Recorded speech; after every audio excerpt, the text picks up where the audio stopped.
Gente, o Fux está agora votando pela nulidade desse processo, essa farsa da trama golpista. Ele está dando uma verdadeira aula de direito constitucional de processo penal, está votando pela incompetência absoluta do STF. Fux surpreende e desafia o STF em julgamento contra Bolsonaro. No julgamento que envolve Bolsonaro e outros réus, o ministro Luiz Fux foi direto. O Supremo não tem competência para julgar o caso. Para ele, os acusados já não tinham cargos e, portanto, perderam o foro privilegiado.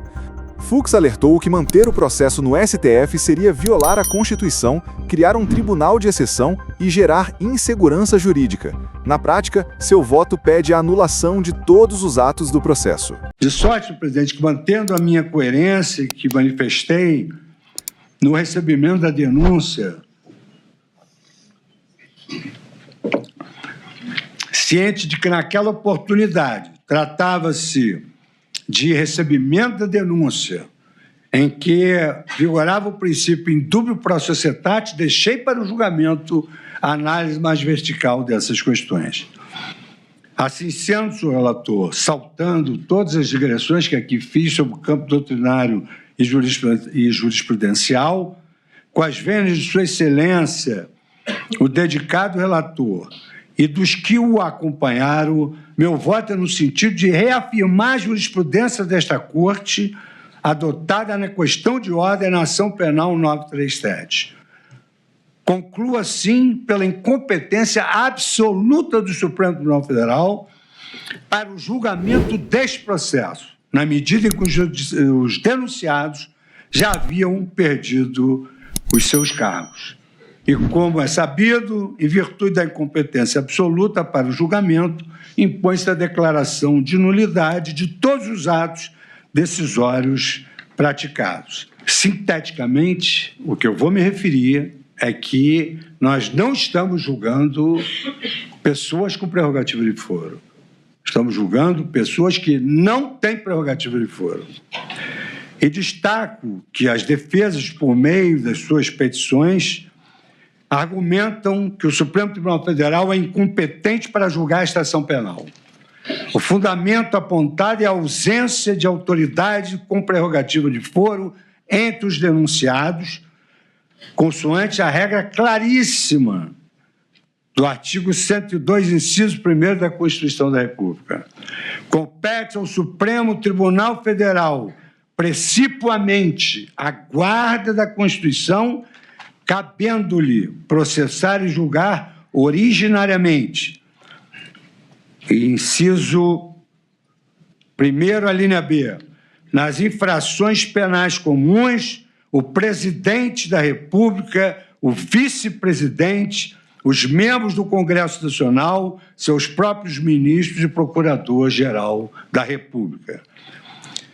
É sabido que o primeiro pressuposto que um juiz deve observar antes de ingressar na análise da peça inicial, da denúncia ou de uma petição inicial é verificar se ele é competente. Isso é um pressuposto para o desenvolvimento regular do processo.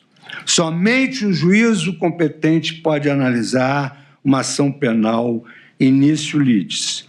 E aqui, senhor presidente, saltando, porque eu vou juntar o voto, saltando várias lições, cito o professor Calamandrei, que leciona que a obediência à competência estrita da Constituição é um dos pilares do Estado de Direito. Só há jurisdição quando há competência, posto ser a competência um poder e a jurisdição o componente de correlação formal do seu exercício. Assim se pronunciou também o catedrático da Universidade de Roma, o criador do direito processual contemporâneo, Giuseppe Chioveno, em obra aqui citada, quando assenta que a competência em razão da pessoa, ela se estabelece na ratio da isonomia, da igualdade de todos e também levando em consideração a função pública. Por isso que a competência em razão da pessoa e da função que ela exerce é uma competência absoluta, mercê de a própria Constituição estabelecer uma competência constitucional excepcionalíssima que é inderrogável pela vontade das partes. Cito o criador da Escola Processual do Direito Brasileiro, Henrico Túlio Liban, incorporando, portanto, a sua lição no próprio Brasil, destacando que a incompetência ratione personae, ela é insuperável. Trago à colação o escolho do professor José Frederico Marques e também de José Carlos Barbosa Moreira, que foi um ícone do direito processual e que era um homem respeitado no mundo inteiro, exatamente porque tinha a autoridade da sua doutrina, tinha o argumento da autoridade que se refere a Imperman, que domina os auditórios. O tema de competência originária desta Corte, nos casos de prerrogativa de foro, sofreu inúmeras modificações. Inúmeras modificações. E aqui eu cito todas as modificações que essa competência sofreu e que houve uma certa banalização dessa interpretação constitucional personalíssima.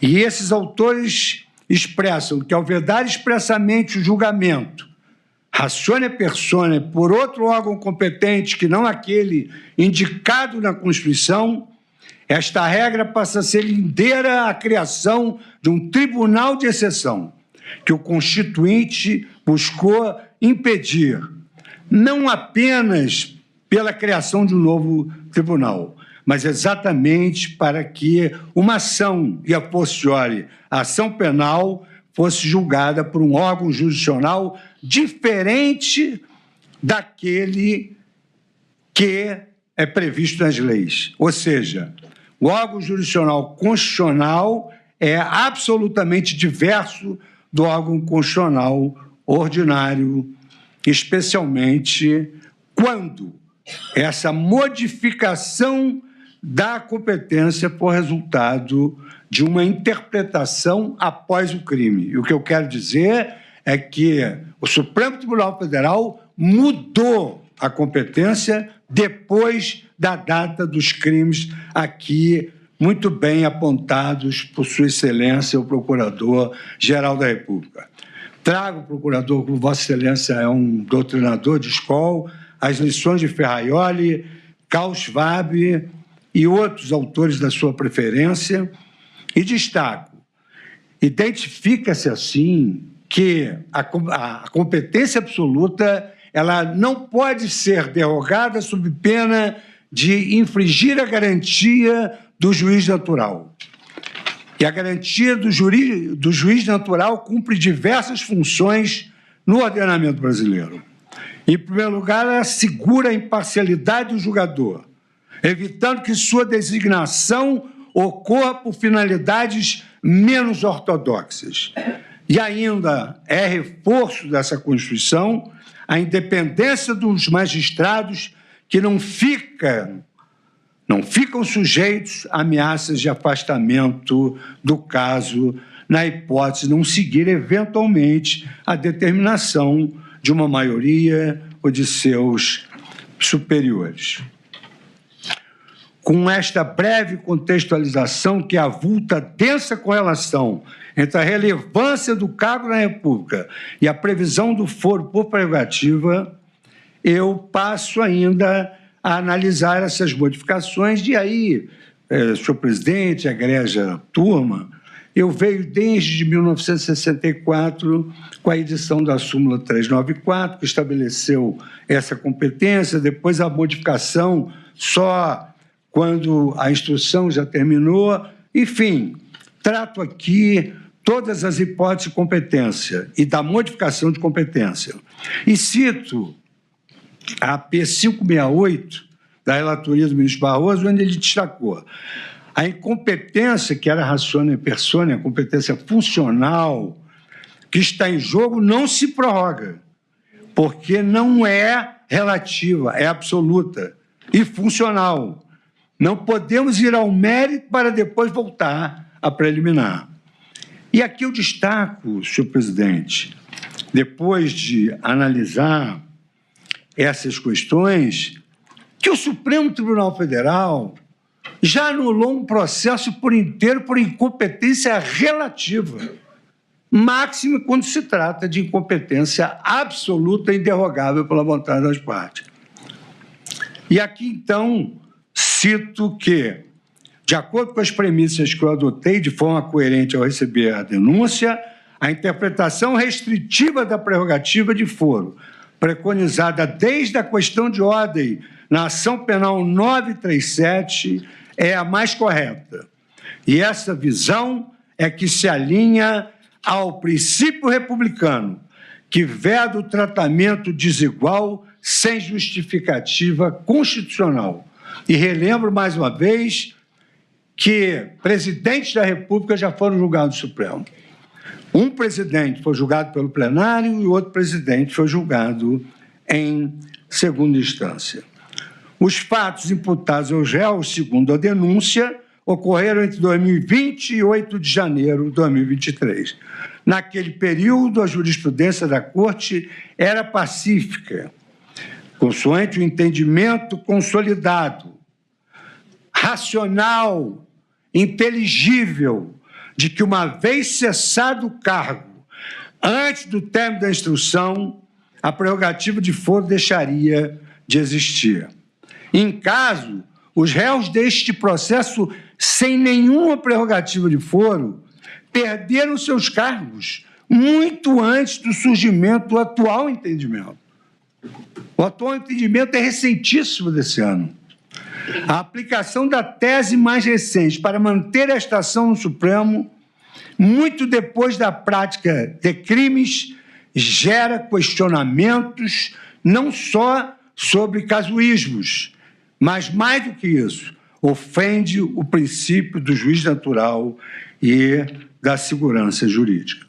E aqui, senhor presidente, eu faço uma digressão sobre segurança jurídica, cito acórdons, repiso, e sob esse ângulo, devemos relembrar que esta Corte anulou um processo com mais de uma centena de recursos por simples incompetência relativa de foro, e nós estamos diante de uma incompetência absoluta, que é impassível de ser desprezada como vício intrínseco ao processo.